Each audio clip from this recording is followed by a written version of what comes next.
बच्चों हम पढ़ रहे हैं कक्षा 8 का विज्ञान विषय का अध्याय 9 जिसका नाम है जंतुओं में जनन। तो बच्चों इस पाठ को हमने पिछले वीडियो में पूरा कर लिया था और इस भाग में करेंगे हम इस पाठ के अभ्यास प्रश्न जो कि हमारी पाठ्य पुस्तक में दिए गए हैं। तो चलिए शुरू करते हैं बच्चों।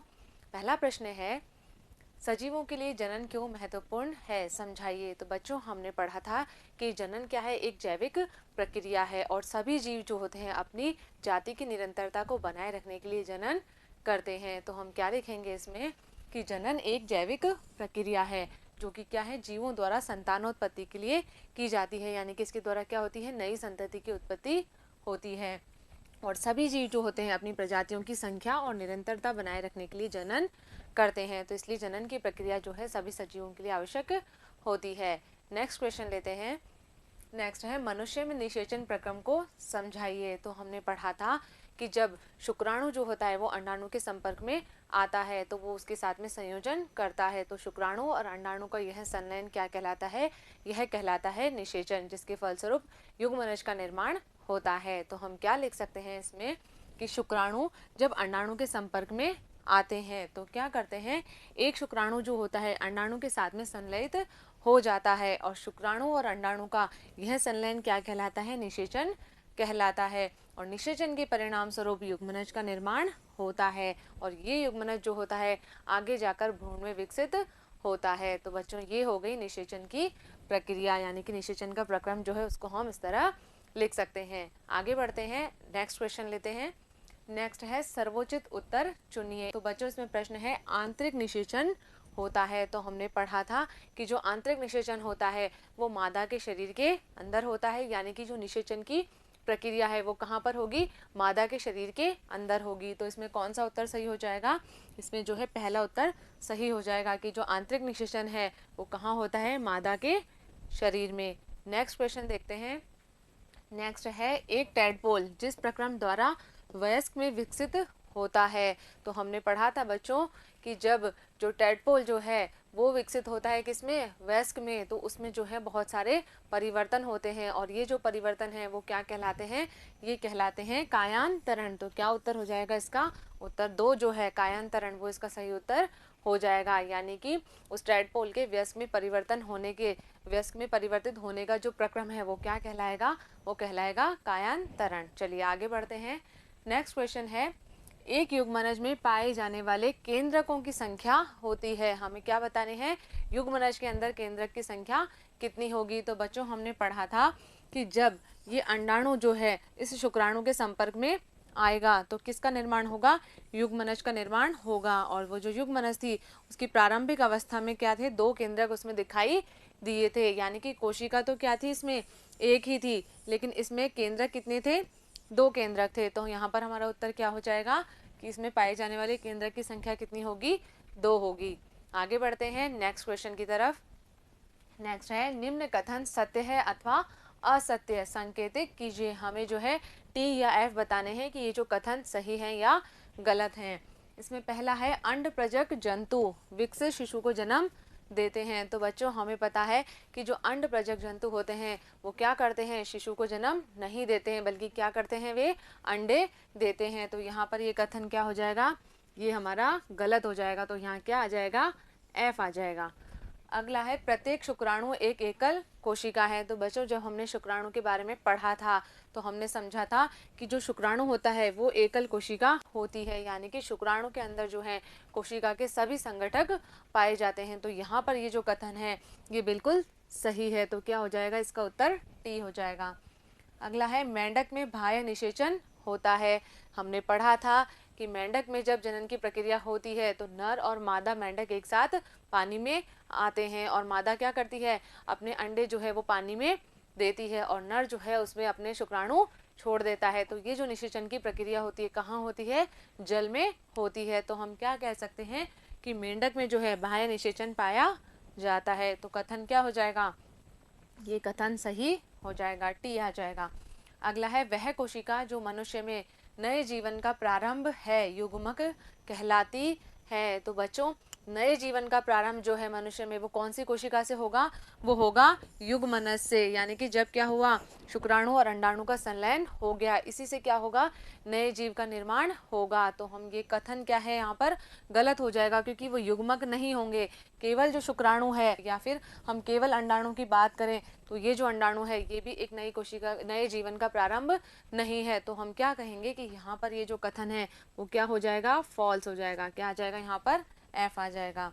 अगला है निषेचन के पश्चात दिया गया अंडा एक एकल कोशिका है। तो बच्चों ये जो निषेचन की प्रक्रिया इस अंडे में हो गई है, तो अभी क्या है, जब इसकी प्रारंभिक अवस्था है तो उस समय ये एक एकल कोशिका ही है। इसमें केंद्रक जो हैं वो तो कैसे हैं, दो हैं, लेकिन ये अकेली एक कोशिका ही है। तो यहाँ पर ये कथन क्या हो जाएगा, ये कथन जो है वो सही हो जाएगा, यानी कि ट्रू आ जाएगा।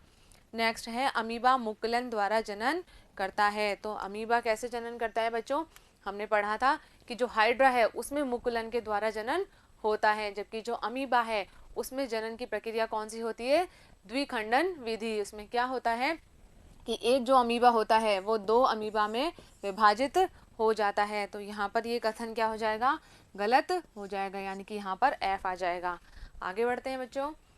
आगे है अलैंगिक जनन में भी निषेचन आवश्यक है। तो बच्चों जब हमने हाइड्रा और अमीबा में अलैंगिक जनन के बारे में पढ़ा था तो हमने देखा था कि वहाँ पर जो है निषेचन की कोई प्रक्रिया नहीं हुई थी।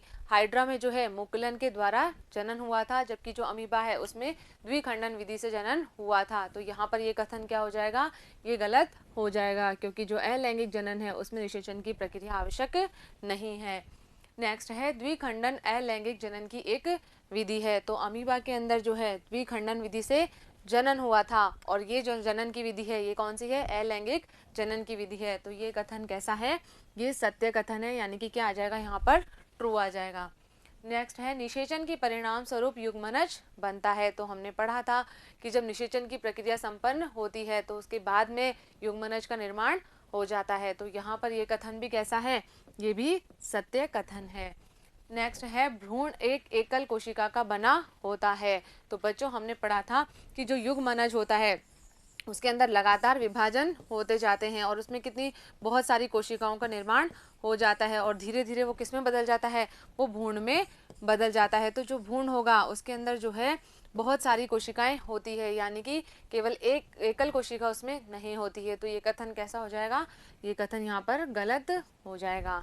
तो बच्चों यहाँ पर जो है हमारे ट्रू और फॉल्स कंप्लीट हो गए। बढ़ते हैं हम अगले प्रश्न की तरफ। नेक्स्ट है युग्मनज और गर्भ में दो विभिन्नताएं दीजिए। दो हमें अंतर बताने हैं युग्मनज और गर्भ में। तो बच्चों जो युग्मनज होता है इसका निर्माण शुक्राणु और अंडाणु के संलयन से होता है। हमने पढ़ा निषेचन की प्रक्रिया जो होती है, यानी कि शुक्राणु और अंडाणु का संलयन होगा तो उससे जो है युग्मनज का निर्माण होगा।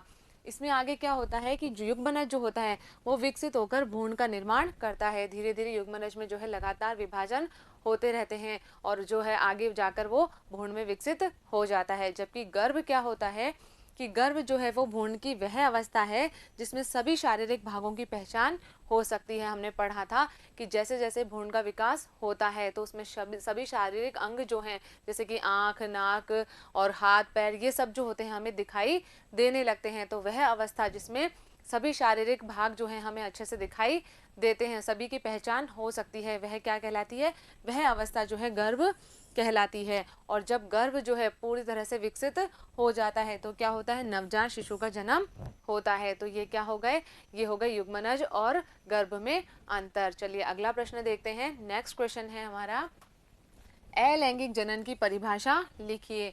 जंतुओं में अलैंगिक जनन की दो विधियों का वर्णन कीजिए। तो बच्चों हमें पता है अलैंगिक जनन क्या होता है कि जिसमें जो है जनन के लिए केवल एक ही जनक की आवश्यकता होगी, यानी कि एक ही जनक जो है वो नई संतति का निर्माण कर सकता है। तो हम क्या लिखेंगे इसमें कि वह जनन जिसमें केवल एक ही जनक जो है वो नए जीव को जन्म देता है वह कौन सा जनन कहलाता है, अलैंगिक जनन कहलाता है। उदाहरण हम देखें तो जो हाइड्रा और अमीबा जैसे छोटे जीव हैं उनमें जो है अलैंगिक जनन पाया जाता है। अब बच्चों यहाँ पर जो है हमें इस अलैंगिक जनन की दो विधियों का वर्णन भी करना है। तो हम किस किस में कर सकते हैं, हाइड्रा और अमीबा में। सबसे पहले हम हाइड्रा में बात करें तो हाइड्रा जो होता है उसके अंदर क्या होते हैं, एक या अधिक उभार विकसित होते हैं। जो हाइड्रा है मान लीजिए इस तरीके का हाइड्रा है, तो इसमें क्या होगा, यहाँ पर जो है एक उभार विकसित होगा और धीरे धीरे ये उभार जो है वो बड़ा होता जाएगा और धीरे धीरे ये क्या करता है, नए हाइड्रा का निर्माण कर लेता है। और ये जो उभार है, ये उभार क्या कहलाते हैं, ये मुकुल कहलाते हैं। इन मुकुल के द्वारा ही जो है इसमें नए जीव का निर्माण होता है। तो इसलिए ये जो विधि है ये क्या कहलाती है, मुकुलन कहलाती है। यानी कि हाइड्रा में जनन जो है वो कौन सी विधि से हो रहा है, मुकुलन की विधि से हो रहा है। अगर हम अमीबा को देखें तो अमीबा क्या है, एक कोशिकीय जीव होता है। हमें पता है अमीबा कैसा होता है, इस तरीके का एक कोशिकीय जीव होता है जिसमें केंद्रक पाया जाता है। अब क्या होगा, धीरे धीरे जब इसमें जनन की प्रक्रिया होगी तो इसका जो केंद्रक है वो दो भागों में विभाजित होने लग जाएगा। धीरे धीरे क्या होगा, दो भागों में विभाजित होगा और आगे जाके जो है ये कोशिका भी दो भागों में विभाजित हो जाएगी। इस तरह से जो है एक केंद्रक इधर आ जाएगा और एक केंद्रक दूसरी कोशिका में आ जाएगा और धीरे धीरे क्या होगा, दोनों कोशिकाएं अलग हो जाएगी और दो नए पुत्री अमीबा का निर्माण हो जाता है। तो हम क्या कहेंगे कि सबसे पहले इसका जो केंद्रक है वो दो भागों में विभाजित होगा और उसके बाद में जो कोशिका है वह भी दो भागों में विभाजित हो जाएगी। फिर क्या होगा कि प्रत्येक भाग में जो है एक केंद्रक चला जाएगा और ये जो विधि है इसमें क्या हो रहा है, एक कोशिका से यानी कि एक जनक जो है वो दो भागों में बट रहा है, उसका क्या हो रहा है, द्विखंडन, दो भागों में वो बट रहा है। तो ये जो विधि है ये क्या कहलाती है, द्विखंडन कहलाती है। यानी कि क्या कह सकते हैं हम कि अमीबा में जो है जनन द्विखंडन विधि से होता है। चलिए आगे बढ़ते हैं, अगला क्वेश्चन देखते हैं। नेक्स्ट क्वेश्चन है, मादा के किस जनन अंग में भ्रूण का रोपण होता है। तो बच्चों जब हमने मादा जननांग की बात करी थी तो हमने वहां पर ये समझा था कि जो गर्भाशय होता है यानी कि जो मादा जनन तंत्र था, इस तरीके का यहाँ पर अंडाशय था, अंडवाहिनी थी और इधर भी जो है एक अंडाशय और यहाँ से अंडवाहिनी इससे निकल रही थी और ये आगे जाकर कहाँ खुलती हैं, इस गर्भाशय में खुलती है। तो ये जो गर्भाशय वाला भाग है यहाँ पर जो है इसकी दीवार में जो है वो भ्रूण का रोपण होता है और भ्रूण का आगे का जितना भी विकास होगा वो सब इस गर्भाशय में ही होता है। तो हम क्या कहेंगे, कहाँ हो रहा है भ्रूण का रोपण, गर्भाशय में होता है। चलिए आगे बढ़ते हैं, अगला क्वेश्चन है, कायांतरण किसे कहते हैं, उदाहरण दीजिए। तो बच्चों हमें पता है कि जब लार्वा जो है वयस्क में परिवर्तित होता है तो उसमें जो है बहुत सारे परिवर्तन आते हैं और बहुत सारे रूपांतरण उसमें हो जाते हैं। तो ये जो प्रक्रिया है ये क्या कहलाती है, कायांतरण की प्रक्रिया कहलाती है। तो क्या लिखेंगे इसमें हम कि लार्वा का कुछ विशेष व तीव्र परिवर्तनों के साथ वयस्क में परिवर्तित होना क्या कहलाता है, कायांतरण कहलाता है।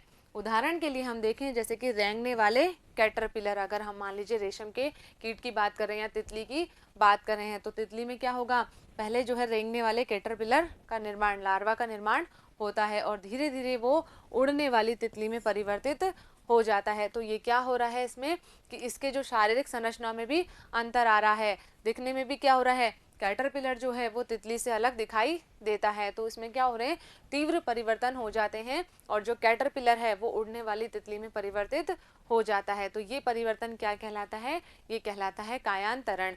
चलिए आगे बढ़ते हैं, अगला प्रश्न लेते हैं। अगला प्रश्न है, आंतरिक निषेचन एवं बाह्य निषेचन में अंतर बताइए, भेद करना है हमें, दोनों में क्या अंतर है। तो बच्चों हमें पता है जो आंतरिक निषेचन होता है ये जो प्रक्रिया होगी ये मादा के शरीर के अंदर होती है। यानी कि क्या लिखेंगे कि वह निषेचन जो मादा के शरीर के अंदर होता है क्या कहलाता है, आंतरिक निषेचन कहलाता है। उदाहरण अगर हम इसके देखें तो मनुष्य, गाय, कुत्ते, मुर्गी आदि ये सभी जंतु जो हैं इनके अंदर आंतरिक निषेचन पाया जाता है। जबकि जो बाह्य निषेचन होता है ये कहाँ होगा, ये मादा के शरीर से बाहर जल के अंदर होता है। जल में जो है ये प्रक्रिया संपन्न होती है। अब क्या हो रहा है इसमें कि जो मेंढक है, मछली है, स्टारफिश है, ये जो छोटे जीव हैं, जल में रहने वाले जीव हैं, इनके अंदर बाह्य निषेचन की प्रक्रिया संपन्न होती है। तो ये क्या हो गए, आंतरिक निषेचन और बाह्य निषेचन में अंतर हो गए। चलिए अगला प्रश्न लेते हैं।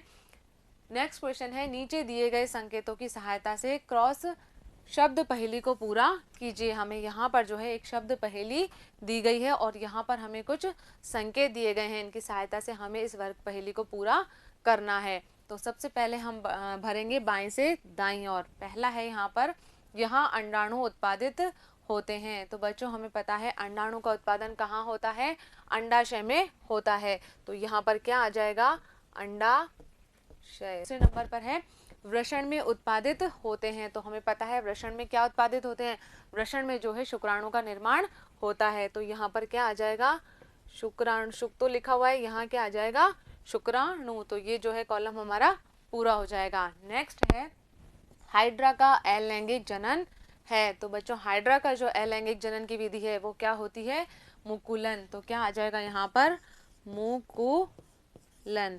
तो ये भी हमारा कंप्लीट हो गया। अब हम भरेंगे ऊपर से नीचे की ओर, जिसमें पहला प्रश्न है यह मादा युग्मक है। तो बच्चों मादा युग्मक जो होता है उसका नाम क्या होता है, वो होता है अंडाणु। तो क्या आ जाएगा यहाँ पर, अंडाणु। तो ये जो है पूरा कॉलम कंप्लीट हो जाएगा। आगे बढ़ते हैं, आगे है नर और मादा युग्मक का मिलना। नर और मादा युग्मक का मिलना यानी कि शुक्राणु और अंडाणु का संलयन क्या कहलाता है बच्चों, वो कहलाता है निषेचन। तो यहाँ पर क्या आ जाएगा, निषेचन। वह प्रक्रिया क्या कहलाती है, निषेचन की प्रक्रिया कहलाती है। लास्ट है एक अंडप्रजक जंतु। अंडप्रजक जंतु कौन सा है, मुंह दिया हुआ है तो क्या आ जाएगा, मुर्गी। मुर्गी क्या करती है, अंडे देती है। तो मुर्गी क्या हो जाएगी, एक अंडप्रजक जंतु हो जाएगी। तो यहाँ पर जो है हमारी वर्ग पहेली पूरी हो गई है और इसी के साथ साथ हमारे यहाँ पर जो अभ्यास प्रश्न हैं ये भी पूरे हो गए हैं। तो बच्चों अब हम मिलेंगे अगले वीडियो में अगले पार्ट के साथ में, तब तक आप पढ़ते रहिए, आगे बढ़ते रहिए। धन्यवाद।